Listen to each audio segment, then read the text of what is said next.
कृपया ध्यान दीजिए, ये वीडियो लंबी और थोड़ी सी बोरिंग भी होने वाली है, तो जो लोग स्मार्टफोन से अच्छी ऑडियो एडिटिंग करना सीखना चाहते हैं सिर्फ वही इस वीडियो को आगे देखें।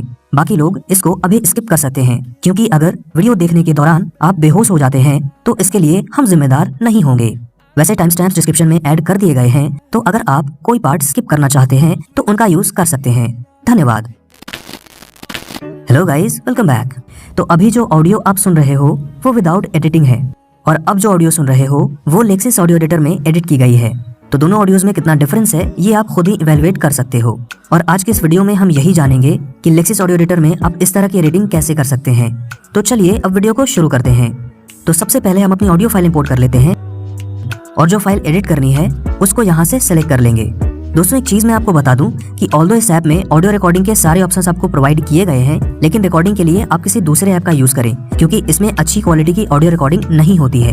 तो एक क्वालिटी ऑडियो रिकॉर्डिंग कैसे करनी है उसके बारे में मैंने वीडियोस बना रखे हैं, और वो आपको वीडियो के एंड में मिल जाएंगे, तो आप उन वीडियोस को एक बार जरूर देखें। फिलहाल यहाँ हमारी ऑडियो फाइल इंपोर्ट हो गई है, तो सबसे पहले इसको थोड़ा सा जूम कर लेते हैं इस वाले ऑप्शन का यूज करके। और अगर इस ऑडियो में से कोई पार्ट रिमूव करना है तो सबसे पहले उसको सेलेक्ट करेंगे। उसके बाद वापस से इन 3 डॉट्स पे क्लिक करेंगे तो आपको यहाँ बहुत सारे ऑप्शंस मिल जाएंगे, जैसे कि आप ऑडियो में इफेक्ट्स ऐड कर सकते हैं, या फिर आप उसको कट, कॉपी, डिलीट या ट्रिम भी कर सकते हैं। वैसे फिलहाल हमें ये जो सिलेक्टेड पार्ट है इसको रिमूव करना है, तो यहाँ डिलीट के ऑप्शन को सिलेक्ट कर लेंगे और देखिए वो पार्ट रिमूव हो गया है। वैसे अगर मैं यहाँ ट्रिम को सिलेक्ट कर लेता तो ये जो सिलेक्टेड पार्ट है वो रह जाता, और बाकी ये जो अनसिलेक्टेड पार्ट्स हैं वो सब डिलीट हो जाते। और कट और कॉपी का मतलब तो आप जानते ही हैं। तो अब हम यहाँ इफेक्ट्स में चलते हैं और इसके एक एक ऑप्शन के बारे में जान लेते हैं। सबसे पहले यहाँ फेड इन फेड आउट का ऑप्शन है, तो अगर फेड इन को सिलेक्ट करेंगे तो आपकी ऑडियो का साउंड स्टार्ट में 0 रहेगा और धीरे धीरे बढ़ जाएगा, जैसा कि आप इस वेव फॉर्म को भी देख सकते हो। स्टार्टिंग में ऑडियो 0 है और धीरे धीरे बढ़ते बढ़ते ये नॉर्मल हो गई है। वहीं जो ये फेड आउट का ऑप्शन है इसमें उल्टा होता है, यानी ऑडियो का साउंड स्टार्ट में नॉर्मल रहेगा और लास्ट तक जाते जाते वो 0 हो जाएगा, जैसा कि आप इस वेव फॉर्म को देख सकते हो। तो आप अपनी ऑडियो में इस तरह के इफेक्ट्स यूज कर सकते हैं। फिलहाल हम इसको अंडू कर लेते हैं। उसके बाद इफेक्ट्स में आपको नॉर्मलाइज का ऑप्शन मिलेगा, और जब आप इसको सेलेक्ट करेंगे तो अगर आपकी ऑडियो का मैक्सिमम साउंड 0 डेसिबल से कम होगा तो बढ़ के 0 डेसिबल पे आ जाएगा, और अगर 0 डेसिबल से ज्यादा होगा तो घट के 0 डेसिबल पे आ जाएगा। तो इस इफेक्ट का यूज करके आप अपनी ऑडियो का मैक्सिमम साउंड 0 डेसिबल कर सकते हैं। उसके बाद यहाँ रिवर्स का ऑप्शन आपको मिल जाता है, तो इससे आप अपनी ऑडियो को रिवर्स भी कर सकते हैं। सिंपली आपको इसको सेलेक्ट कर लेना है और रिवर्सिंग का प्रोसेस स्टार्ट हो जाएगा। इफेक्ट्स में अगला ऑप्शन है चेंज पिच का, तो अगर आप इस स्लाइडर को 0 से आगे करके अप्लाई पे क्लिक करोगे तो आपकी ऑडियो ऐसे साउंड करेगी, और अगर इस स्लाइडर को 0 से पीछे करोगे तो आपकी ऑडियो ऐसे साउंड करेगी। तो इस इफेक्ट का यूज करके आप अपनी वॉइस को किसी बड़े इंसान की तरह लाउड या बच्चों की तरह श्रिल बना सकते हैं। उसके नीचे चेंज टेम्पो का ऑप्शन आपको मिलेगा, तो इससे आप अपनी ऑडियो की स्पीड को बढ़ा या घटा सकते हैं बिना पिच चेंज किए। उसके बाद नेक्स्ट ऑप्शन चेंज स्पीड का मिलेगा, तो इस ऑप्शन को सिलेक्ट करके भी ऑडियो की स्पीड को बढ़ाया या घटाया जा सकता है, लेकिन इसमें आपकी ऑडियो की पिच भी चेंज हो जाएगी। जैसे ये देखिए, इसको बढ़ा के अप्लाई पे मैंने क्लिक किया और प्ले किया। हेलो गाइस, आज के वीडियो में मैं आपको बताऊंगा कि आप लेक्सिस ऑडियो एडिटर से ऑडियो एडिटिंग कैसे कर सकते हैं। तो ऑडियो की स्पीड तो बढ़ गई, लेकिन इसका पिच भी चेंज हो गया है। तो अगर आप स्पीड चेंज करने के साथ साथ पिच भी चेंज करना चाहते हो तो इस ऑप्शन का यूज कर सकते हो। उसके बाद नॉइज रिडक्शन का ऑप्शन आता है, जो कि शायद सबसे इंपॉर्टेंट ऑप्शन है, क्योंकि इसका यूज करके आप बैकग्राउंड नॉइज को रिमूव कर सकते हैं। तो अगर इसको सेलेक्ट करेंगे तो इसमें सबसे पहले मिलेगा थ्रेशोल्ड का ऑप्शन, और अगर मैं इस स्लाइडर को 5 डेसिबल पे कर देता हूँ तो 5 डेसिबल से नीचे का जो भी साउंड होगा सिर्फ उसी में नॉइज रिडक्शन अप्लाई होगा।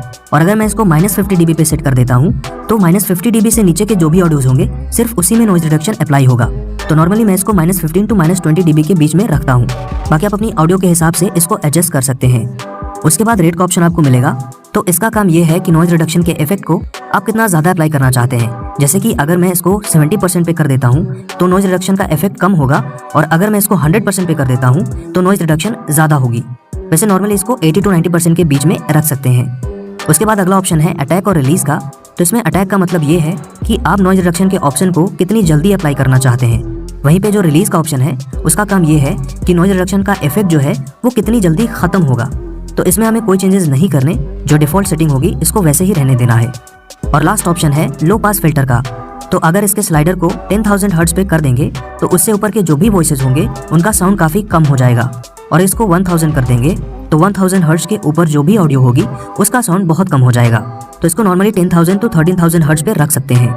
उसके बाद अप्लाई वाले बटन पे क्लिक कर देंगे तो आपके ऑडियो का बैकग्राउंड नॉइज रिड्यूस हो जाएगा। गाइस वैसे इसका नॉइज रिडक्शन फीचर कोई खास काम नहीं करता और इसमें जो ऑप्शंस हैं जैसे थ्रेशोल्ड, रेट वगैरह वो आपको बाकी नॉइज रिड्यूसर्स में नहीं मिलेंगे। वैसे बैकग्राउंड नॉइज रिड्यूस तो हो जाती है, लेकिन साथ में आपकी ऑडियो के ओवरऑल क्वालिटी पर भी बहुत इंपैक्ट आता है। तो मैं आपको सजेस्ट करूंगा कि आप ऑडियो रिकॉर्डिंग के टाइम ही बैकग्राउंड नॉइज को जितना हो सके उतना मिनिमाइज करने की कोशिश करें। तो यहाँ उसके बाद अगला ऑप्शन है कंप्रेसर का। तो ये क्या करता है कि ऑडियो में जहाँ जहाँ भी साउंड बहुत ज़्यादा बढ़ गया है उसको कम कर देगा और जहाँ जहाँ साउंड कम हो गया है उसको इंक्रीज कर देगा। तो यहाँ अगर थ्रेशोल्ड में -30 dB सेलेक्ट कर लेता हूँ तो उससे ऊपर का जो भी साउंड होगा सिर्फ वो ही कंप्रेस होंगे और -30 dB से नीचे के जो भी ऑडियोज होंगे वो अनइफेक्टेड रहेंगे। तो इसको मैं -25 dB to -40 dB के बीच में रखता हूँ। उसके बाद यहाँ रेट का ऑप्शन मिलेगा, तो इसकी जो डिफॉल्ट सेटिंग है इसको वैसे ही रहने देंगे। और इसके नीचे अटैक और रिलीज का ऑप्शन है। तो मैंने इन दोनों के बारे में बता ही दिया था कि अटैक का मतलब होता है कि कंप्रेसर जो है वो कितनी जल्दी अप्लाई होगा और रिलीज का काम ये है कि कितने टाइम में ऑडियो कंप्रेशन का इफेक्ट खत्म होगा। तो इसकी जो डिफॉल्ट सेटिंग्स है इसको वैसे ही रहने देंगे, इसमें हम कोई भी चेंजेस नहीं करेंगे। उसके बाद यहाँ लास्ट ऑप्शन है मेकअप गेन का। तो इसका यूज करके आप ऑडियो का ओवरऑल साउंड बढ़ा सकते हैं। जैसे कि अगर मैं स्लाइडर को +3 dB पे करके इफेक्ट को अप्लाई कर दूंगा तो इस ऑडियो का ओवरऑल साउंड 3 डेसिबल से बढ़ जाएगा। तो फाइनली ये सारे एडजस्टमेंट्स करने के बाद यहाँ अप्लाई पे क्लिक कर देंगे तो आपकी ऑडियो कंप्रेस हो जाएगी। अब कंप्रेसर के बाद आता है इक्विलाइजर। तो उसमें क्या होता है कि अगर ऑडियो को ब्राइट और क्लियर बनाना है तो लास्ट के तीनों स्लाइडर्स जो हैं इनको थोड़ा थोड़ा ऊपर कर देंगे। और अगर आप अपनी ऑडियो में मफल वॉइस चाहते हैं तो इन तीनों स्लाइडर्स को थोड़ा थोड़ा ऊपर कर देंगे और इनको वापस से 0 पे करके अप्लाई पे क्लिक कर दीजिएगा तो आपकी ऑडियो मफल साउंड करेगी। अब इफेक्ट्स में इसके बाद आता है एको का ऑप्शन। तो इसमें जो एको लेवल है उसको अगर 100% पे कर देंगे तो एको की साउंड भी ओरिजिनल साउंड के बराबर ही होगी। तो मैं आपको सजेस्ट करूंगा कि इसको 20 to 35% के अंदर ही रखें। उसके बाद डिले का ऑप्शन है। तो इसका काम है एको साउंड को डिले करना। जैसे मैं डिले को 120 मिलीसेकंड्स पे सेट कर देता हूँ तो एक्चुअल साउंड के 120 मिलीसेकंड्स के बाद एको का साउंड आएगा। तो इसको आप अपने हिसाब से एडजस्ट कर सकते हैं। लास्ट में फीडबैक का ऑप्शन है। तो इसको डिफॉल्ट पे ही रहने देंगे, इसमें हम कोई चेंजेस नहीं करेंगे।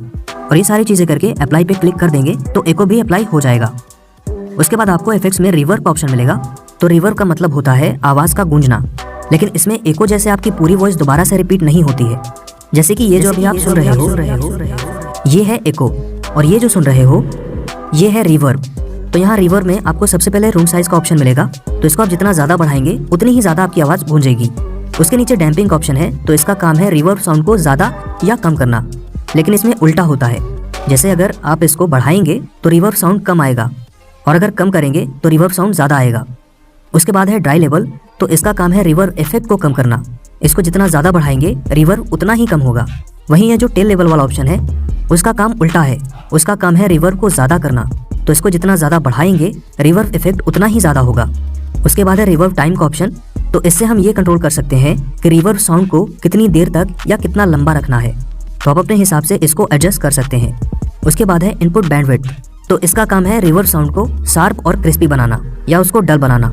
तो अगर आप इस स्लाइडर को बढ़ाओगे तो रिवर्ब साउंड और ज़्यादा शार्प हो जाएगा और अगर घटाओगे तो रिवर्ब साउंड डल हो जाएगा। और अब लास्ट में है अर्ली रिफ्लेक्शन लेवल। तो इससे ये तय होता है कि रिफ्लेक्शन के बाद जो रिवर्ब साउंड है वो कितनी तेज ट्रेवल करेगा। तो हम इसको जितना ज़्यादा बढ़ाएंगे रिवर्ब साउंड भी उतनी ही जल्दी ट्रेवल करेगा। तो इसमें हम ज़्यादा चेंजेस नहीं करेंगे, इसको मोस्ट ऑफ द टाइम ऐसे ही रहने देंगे।